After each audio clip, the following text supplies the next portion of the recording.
Sorry I've been AWOL. I've been working on a free course on abundance and joy for everybody, so stay tuned for that. But I've just done a quick spread to catch us up on where we're at, and it looks like you have been on a grand adventure, and it seems like a spiritual journey because you are showing up as not only the High Priestess but also the Hierophant, and that is basically the Pope and the female Pope, Popess. One of them goes internally and downloads the information, and the other one is more the authority that spouts out about all the knowledge that the High Priestess has downloaded. So they're a great pair. That's the feminine energy of receiving and the masculine energy of not shutting the fuck up, basically. So there we go. I mean, what I mean is action and explaining, mansplaining. So you have been on this journey to gather this information and to assimilate it so that you can communicate it to people. And it might be just completely an internal kind of situation. It says to me your masculine and your feminine principles are really beautifully balanced. And so of course you're going to get a reward for this. There is new excitement coming in. There's messages, there's a shift, there's a change. Feels like a new environment or a new mindset that you have reached. And wouldn't you know it, it looks like there are some old habits or there's something from the past there that you're kind of attached to in a fond way, but maybe you shouldn't be. That is coming back around now that you've reached this new level of enlightenment, shall we say. You are going to get challenged by some old issue that you might have thought you'd vanquished, but no, hello, it's coming back up. So now the future, you are being shown here as the Knight of Wands. So that's an upgrade from where you started, just the Page of Wands, just like idly wandering around without a map, blind man's buff. But here you are now, you've got a purpose, you're on your horse, you've got a direction to go in. You kind of have a passion, because wands are all about passion and energy and excitement. So you have this now, you've got a purpose. And that is what you are, you've graduated from just being a wanderer, just kind of learning and taking it all in like wide-eyed, don't get mugged, walking around Times Square with your backpack, open. Here you are now, you're really worldly wise, heading off. And there is going to be a big surprise. So let's find out a bit more about that, because this is my wild card. And it is going to lead to complete change.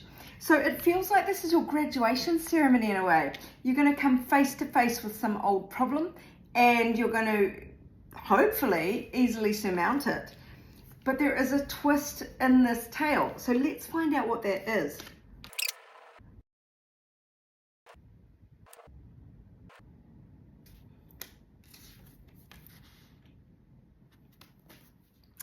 Okay, well, a number of cards fell out there and they're a little bit competing, and I reached for my love deck because look at the cards that came out and I was like, what is this twist?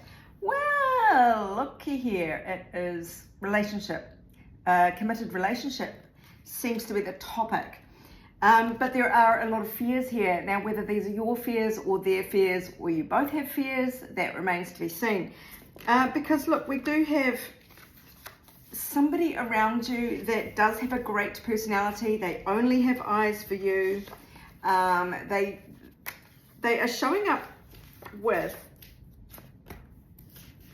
some self-limiting beliefs, or maybe you are the ones holding the self-limiting beliefs still, because there is this kind of seesaw here between not having an agenda and also kind of having some hidden motives.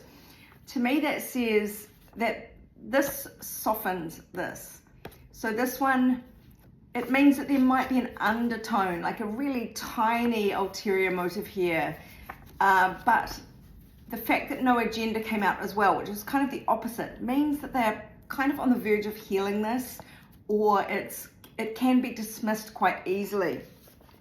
And it's because of self-limiting beliefs. So this could be you, could be them, could be both of you. But love could bloom here, and that is crazy that these cards all jumped out. I would never get that many asking. I usually get 3.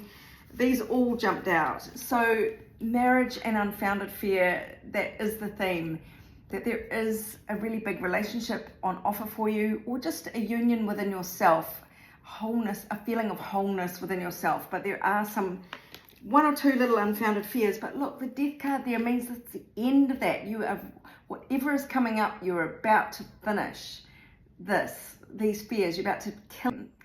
Probably can't say that on TikTok. You're about to end those fears. Okay, so what are the cards that came out from my astrology oracle deck? So there is expansion, Jupiter in the 5th Leo house of romance and creativity. Expansion and romance is always a good thing. I mean, it can be too much of a good thing. Obviously, you can get UTIs and all sorts of things, but we're not going to talk about that. We did get the lust card out though, speaking of UTIs. All right, so Venus in the 1st house, this is your glow up. You are feeling amazing, you're looking amazing, everybody's realizing it, and there is a real sense of attracting people into you, all sorts of people. So you might be very sought after right now, or at the very least, if you're not in the market for a relationship, this is Venus, the planet of money, music, art, love, inhabiting you. And so you are coming across this as this to other people, and that's how you appear to other people. And that is a beautiful thing. I think it's a reward for all the hard work that you have done. We've also got Mars in the 9th house. Mars is about action, energy, can be about anger and aggression. It's in the 9th house of spiritual beliefs and international travel. So there could be some energy around you, some impetus to travel, to literally travel overseas, or just break out of your current environment and really expand your worldview. So that could be spiritually. Then again, Mars being angry, there could be an urge to either get out there and browbeat people with your beliefs, or have someone do that to you. So that might be just something to be aware of there. But again, publicity, lust, and domination are the key words. You can put those together in whatever form you like. It feels a bit tabloid, doesn't it, when you put it that way? Let's get 2 cards to finish up. Because it looks like you're facing a challenge down for the last time. So what do you need to know? Go with the flow. Let go. Cleanse. Receive the new energy. Lovely. Energies to lean away from and energies to lean towards to finish. Well, don't resist change. So this is the world, which is the end of a cycle, but it's in reverse. So not ending a cycle, and this is the energy to lean away from. So whatever you do, don't repeat this loop. You know what you've learned. You have all the tools. You've got all the knowledge. You've got all the confidence. So when this challenge comes around, which it will, it is time to, so this is really what we're coming back to here. There's some old habit or desire that you know isn't good for you, that you have had for a long, long time, and you've been working on this for a long time, even in your sleep. Like, you may not consciously be aware of it, but you have been evolving. And this is going to come back for one last time, and it is time to let it go. So lean away from resisting change and lean towards, what is this? 9 of Wands. Have your defenses up, have your boundaries up, have standards. You know what you will and won't accept now. So live by that. Perseverance, resilience, testing of the faith. There is a faith testing situation coming up. You're just going to have to realize that you are strong enough to get out of this beguiling devil's grip. Okay, my darlings, that was a bit random, but I hope this helps. Let me know how you get on escaping your personal devil. And if you would like a personal reading, visit my website, abundancelovejoy.com. I would love to do a reading for you.